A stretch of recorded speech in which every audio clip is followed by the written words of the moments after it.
जय हिंद। मैं हूं करण दानवीर और आप देख रहे हैं मेरा YouTube चैनल दानवीर सिंह। आज हम बात रक्षा, सुरक्षा और अंतर्राष्ट्रीय मामलों की नहीं कर रहे हैं। आज हम बात कर रहे हैं कृषि कानूनों की और कृषि कानूनों को वापस लेने की प्रधानमंत्री मोदी के उस ट्वीट की, जिसके बाद पूरे माहौल में, पॉलिटिकल माहौल में खलबली सी मच गई है। जो हार्डकोर मोदी समर्थक हैं, हिंदुत्व फोर्सेस हैं, वो काफी आहत हैं, दुखी हैं और उनको लगता है कि मोदी ने ये अच्छा नहीं किया। वहीं जो पॉलिटिकल ओपोनेंट्स हैं मोदी के, वो भी असमंजस में पड़ चुके हैं कि अब हम क्या करें। जो हमारा अभी तक 1 सवा साल का जो खेल था, वो सारा मोदी ने चौपट कर दिया है। उधर सो कॉल्ड किसान नेता भी अभी कंफ्यूज्ड हैं। उनको भी समझ नहीं आ रहा कि इसका कैसे जवाब दिया जाए। उन्होंने भी ट्वीट करके ये कहा है कि अभी हमारा आंदोलन जारी रहेगा और भी कई मुद्दे थे, उनके ऊपर हम चाहते हैं कि सरकार हमसे बात करे। दरअसल वो भी कंफ्यूज्ड है। अब कहानी क्या है और इसको मैं और मेरे जैसे लोग कैसे इस चीज को समझते हैं, क्योंकि हम राष्ट्रीय सुरक्षा और इन चीजों से जुड़े रहते हैं और उनके बारे में बातचीत करते रहते हैं। तो चाहे हम किसान कानून की ही बात क्यों ना करें, लेकिन उसमें राष्ट्रीय सुरक्षा को ध्यान में रखते हुए हमें उस चीज का विश्लेषण करना ही पड़ेगा। अब इसके अंदर 3 अहम चीजें हैं। सबसे पहली बात, जैसा मैंने बताया, कि पॉलिटिक्स है, इसमें तो कोई शक ही नहीं है। Narendra Modi hardcore season politician है और ये जो निर्णय लिया गया है, ये पॉलिटिकल कारणों से ही लिया गया है। दूसरी इशू है आपकी राष्ट्रीय सुरक्षा। ये राष्ट्रीय सुरक्षा से कैसे जुड़ी होती है, कैसे जुड़ी हुई है, इसको भी हम इस चीज को समझेंगे।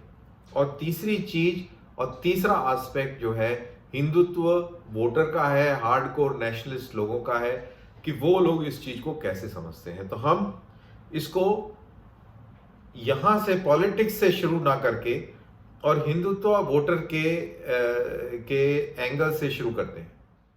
तो सबसे पहले बात करते हैं हिंदुत्व वोटर की। हिंदुत्व वोटर यानी कि हार्डकोर हिंदू वोटर, जो कि बहुत ही सक्रिय था। अभी यूपी में इलेक्शन आने वाले हैं और कई सारे ओपिनियन पोल्स में और उस तरीके के जो पोस्टर्स हैं, उन्होंने बात करनी शुरू भी कर दी थी कि यूपी के अंदर बीजेपी आराम से जीत जाएगी। लेकिन दरअसल जमीनी हकीकत ये है कि वेस्टर्न यूपी का बड़ा इलाका, जिसके अंदर जाट वोटर पाए जाते हैं और भारतीय किसान यूनियन सक्रिय है, ये बीजेपी नेताओं के ऊपर निरंतर आक्रमण कर रही थी, इनकी गाड़ियों पे पथराव करती थी और इनको अपने लोगों से, समर्थकों से मिलने नहीं दिया जा रहा था।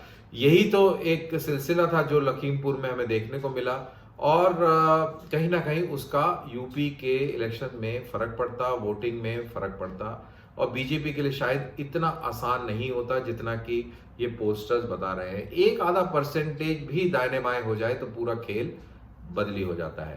तो जो हार्डकोर हिंदुत्व वाला जो वोटर है, वो काफी नाखुश है। उसको लगता है कि मोदी जो है वो सरदारों के सामने झुक गए और कोई कहता है कि टिकैत जो है उसको हीरो बना दिया इन्होंने, और कोई यहां तक जाता है कि अब मैं वोट ही नहीं करूंगा। तो बेसिकली ये फर्स्ट रिएक्शंस थे लोगों के जो मैंने सुने, तो मेरे को लगा कि ये मैं आपको बताऊं कि लोगों ने एकदम से क्या अपनी फीलिंग व्यक्त करी, जहां तक हिंदुत्व वोटर का सवाल है। जहां तक पंजाब की पॉलिटिक्स का सवाल है, मेरे ख्याल से हिंदू वोटर वहां पर हमेशा से बीजेपी के साथ ही रहा, लेकिन सिख वोटर जो है कभी भी बीजेपी के साथ उस तरीके से नहीं रहा। कुछ सिख जरूर जुड़े, बट ज्यादातर सिख और जट सिख जो हैं वो कभी भी बीजेपी के कोर सपोर्टर नहीं रहे। इसकी पॉलिटिक्स 1930 के जमाने से, हिंदू महासभा और तारा सिंह के जमाने से है। दरअसल बीजेपी और आरएसएस का मानना है कि सिख एक मुख्तलिफ धर्म नहीं है, हिंदुइज्म का ही पार्ट है, एक हिस्सा है। और इस लाइन से सिख जो कम्युनिटी है वो बहुत आहत हो जाती है। वो यहाँ तक आहत हो जाती है कि जो एक बहुत इम्पॉर्टेंट जो वो है कि देह शिवा वर मोहे है, जो गुरु गोविंद सिंह की जो वाणी है, उसके ऊपर भी वो सवाल खड़े कर देते हैं कि ये जो देह शिवा वर मोहे है शुभ कर्मन वाला जो ये जो पूरा है, इसके ऊपर भी सवाल खड़े कर देते हैं कि इसमें जो शिवा है वो असल में शिवा नहीं है, वो दरअसल शक्ति है। और वो इधर उधर की खूब बातें करते हैं। मतलब कि ये भी बड़ी हास्यास्पद है कि शिव को, ये शिव नहीं है, ये असल में शिव नहीं है। और आरएसएस वाले और ये लोग इसी देह शिवा वर मोहे को ही कोट करके कहते हैं कि देखिए गुरु गोविंद सिंह भी शिव के उपासक थे, शिव शक्ति के उपासक थे, और उसका प्रमाण ये है। ये लिखा भी गुरु गोविंद सिंह की तरफ से है, और ऐसी ही पॉलिटिक्स ये है। तो बेसिकली पंजाब का जो वोटर है, जो सिख, जाट सिख जो वोटर है, जो अकाली पॉलिटिक्स और अकाल तख्त पॉलिटिक्स और इस सब में सबसे हावी है, ये आरएसएस को बिल्कुल पसंद नहीं करता है और बीजेपी हेटर है। बेसिकली सारी कहानी यहां पर खत्म होती है। अब बात करते हैं राष्ट्र सुरक्षा की। राष्ट्र सुरक्षा के पॉइंट ऑफ व्यू से अगर देखा जाए तो इसको मैं आपको इस फार्म लॉ और फार्म लॉ एजुटेशन को समझाने के लिए मैं आपसे ही सवाल पूछता हूं कि हमारा दुश्मन, अभी नंबर 1 दुश्मन चाइना है। क्या हम चाहते हैं कि चाइना मजबूत हो? क्या हम चाहते हैं कि चाइना इकोनॉमिकली और भी पावरफुल हो जाए? क्या हम चाहते हैं कि चाइना दुनिया का एक वाहिद सुपर पावर बन जाए? इस सब का जवाब आप बिल्कुल क्लियरली आपने दे दिया अपने मन में, और मैंने उसको समझ लिया, और वो है नहीं। हम बिल्कुल कतई नहीं चाहते। अगर हमें मौका मिले, कल कोई मान लो थिएनमेन स्क्वायर जैसी कोई घटना हो या एक बहुत बड़ा आक्रोश वहां पर डेवलप हो, तो क्या हम उस आक्रोश को, उस चिंगारी को हम हवा नहीं देंगे? क्या हम उसका समर्थन नहीं करेंगे? क्या हम उसमें अपने पैसे नहीं झोंकेंगे? और हम ही क्यों, अमेरिका और वेस्टर्न पावर्स नहीं करेंगी? जो चाइना के खिलाफ है, क्या उसमें दुनिया भर का पैसा नहीं झोंका जाएगा? तो वही चीज हमारे यहाँ भी लागू है। अगर देश प्रगति कर रहा है, अगर देश उन्नति कर रहा है, देश मजबूत है, तो ये किसको पसंद नहीं आएगा? पाकिस्तान को पसंद नहीं आएगा, चाइना को पसंद नहीं आएगा। और वैसे अमेरिका हमारा दोस्त है, लेकिन मैं आपको बता दूं कि अमेरिका को भी ये पसंद नहीं आ रहा है। तो ये लोग क्या करेंगे? ये सब इसी चीज के तलाश में रहेंगे, ऐसे मौकों के तलाश में रहेंगे, और उनको सपोर्ट करके उनको हवा देंगे और उसमें तेल डालेंगे। तो वही कार्रवाई हुई, इसीलिए ये 1.5 साल तक ये किसान आंदोलन चलता रहा। आप मेरे को ये बताइए कि अगर आप बाजार जाएं और एक कलर प्रिंट आउट लें तो उसकी क्या कीमत होती है? 10 से 15 रुपए, 20 रुपए। और यहाँ बात हो रही है हजारों लाखों पोस्टर्स की, आपका सोशल मीडिया कैंपेन की, इलेक्ट्रॉनिक मीडिया पे कैंपेनिंग की, प्रवक्ता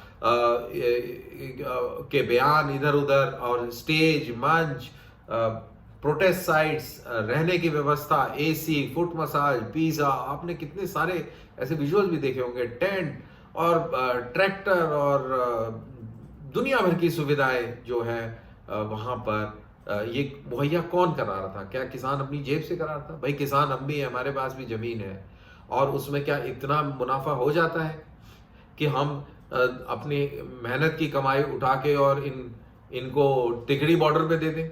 भाई किसान को अपने बेटियों की शादी करनी है, बेटों के लिए कुछ बचाना करना है, घर के रिपेयर करने हैं, जमीन और लेनी है, बहुत सारी चीजें हैं, अपने ट्रैक्टर और इम्प्लीमेंट्स हैं, उनको लुक आफ्टर करना है। तो क्या वो अपनी मेहनत की कमाई इस चीज में फूकेगा?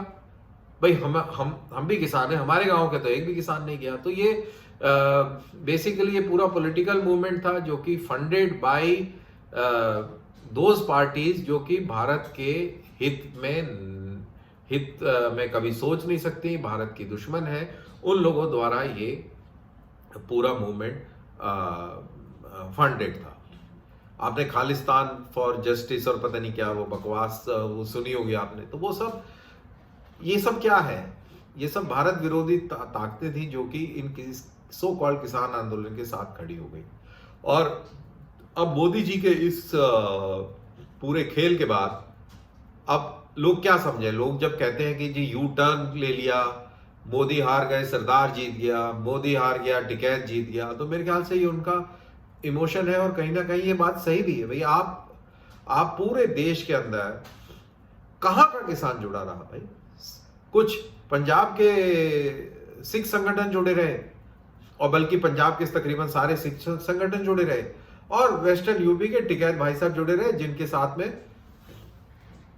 BKU जो है वो ये पूरा आंदोलन चलाती रही। तो ये थी पूरी कहानी। तो जैसा मैंने कहा कि इसमें जो देश विरोधी ताकतें हैं उनका पूरा सहयोग रहा इस पूरे आंदोलन को हवा देने में, चलाने। तो ये बात हमारी दूसरी हुई। अब तीसरी बात है प्योर पॉलिटिक्स पंजाब की। अगर आपको याद हो, अमरिंदर सिंह को जब कांग्रेस ने बेइज्जती करके बाहर निकाल दिया, सिद्धू को वो तरजीह दी और चरणजीत सिंह चन्नी को मुख्यमंत्री बना दिया, तो बीजेपी को, कांग्रेस को लग रहा था कि वो उसने एक मास्टर स्ट्रोक खेल दिया है। सिद्धू के साथ उसने जाट सिख वोटर्स को साथ लिया, जो कि अमरिंदर के साथ थे, उनको सिद्धू के साथ रोक लिया, और चन्नी को सामने लाकर दलित वोटों को पूरा समेट लिया। अकाली दल और बहुजन समाज पार्टी का एक गठबंधन हुआ था। वो इसीलिए हुआ था कि जो जाट सिख है उनको लगता था कि अगर दलित सिख भी उनके साथ जुड़ जाए तो एक बहुत फॉर्मिडेबल फोर्स बन जाएगी। तो ये उनका एक, ये अकाली दल का ये एक पैंतरा था। उसको काउंटर किया कांग्रेस ने चरणजीत सिंह चन्नी को चीफ मिनिस्टर बना के, और अमरिंदर काफी आहत हुए। अमरिंदर आए और अमरिंदर ने आते ही प्रधानमंत्री मोदी से मीटिंग करी और अमित शाह से मीटिंग करी, और शायद तभी से तय था, क्योंकि उन्होंने, जब लोगों ने उनसे सवाल पूछा कि भाई क्या आप बीजेपी ज्वाइन करेंगे, तो उन्होंने कहा कि ऐसा कोई इरादा नहीं है, मैं एक नई पार्टी बनाऊंगा, लेकिन अगर बीजेपी इन किसान कानूनों को रद्द करती है तो मैं उनके साथ भी हाथ मिलाने से गुरेज नहीं करूंगा, बल्कि मैं उनके साथ गठबंधन भी कर सकता हूं। तो ये उन्होंने बात करी थी। मेरे ख्याल से तभी से ये क्लियर हो गया था कई लोगों को, क्योंकि मेरे कई दोस्त जो थे वो ये कहने लग गए थे कि देखना ये मोदी जो है इसको सही मौके पर आके इनको हटा देगा, और उसने बिल्कुल वैसे ही किया। तो अब क्या है कि अब जो पूरा जो जाट सिख वोटर है जो आहत हुआ था अमरिंदर के हटने से, वो अमरिंदर का इंटैक्ट है। जो हिंदू वोटर है पंजाब के अंदर, वो अब बीजेपी के साथ पूरी तरह, वो वैसे ही रिवायतन साथ में खड़ा हुआ था, लेकिन इस फार्म लॉ के चक्कर में, क्योंकि पंजाब में हिंदू माइनॉरिटी है, थोड़ा सा डर भी है कि मेजॉरिटी के साथ अगर ना खड़े दिखे गए तो फिर एक बैकलैश भी हो सकता है। तो वो मेजॉरिटी के साथ में खड़ा होना, दिखना भी जरूरी था। और लेकिन अब इसके बाद में अब खुल्लम खुल्ला वो बीजेपी के साथ और अमरिंदर के साथ आएगा, और ऐसा भी हो सकता है कि अगले इलेक्शन के बाद पंजाब का मुख्यमंत्री अमरिंदर फिर से हो। ये कोई बड़ी बात नहीं होगी। तो ये तो रही पंजाब की पॉलिटिक्स की।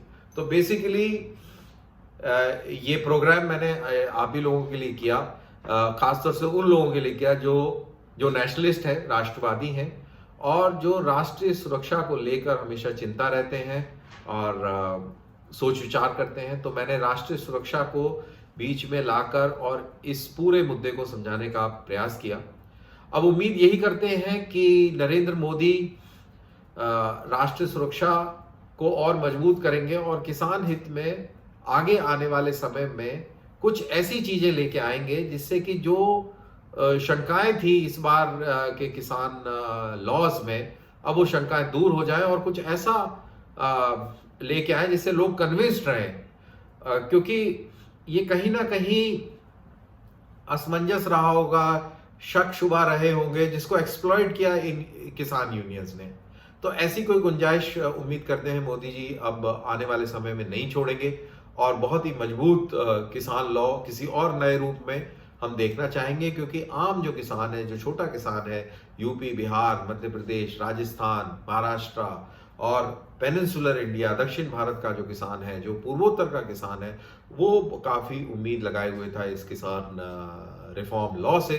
तो अभी तो खैर वो वाली उम्मीदें पस्त हुई हैं, लेकिन उम्मीद करते हैं कि आने वाले टाइम में कुछ ऐसा लॉ आएगा जिससे कि इस पूरे देश का किसान खुश होगा। इसी के साथ बहुत बहुत शुक्रिया कि आपने मेरा ये प्रोग्राम देखा। आप इसको लाइक कीजिए, शेयर कीजिए, और फिर मुलाकात करते हैं किसी नए प्रोग्राम के साथ। तब तक इजाजत दीजिए।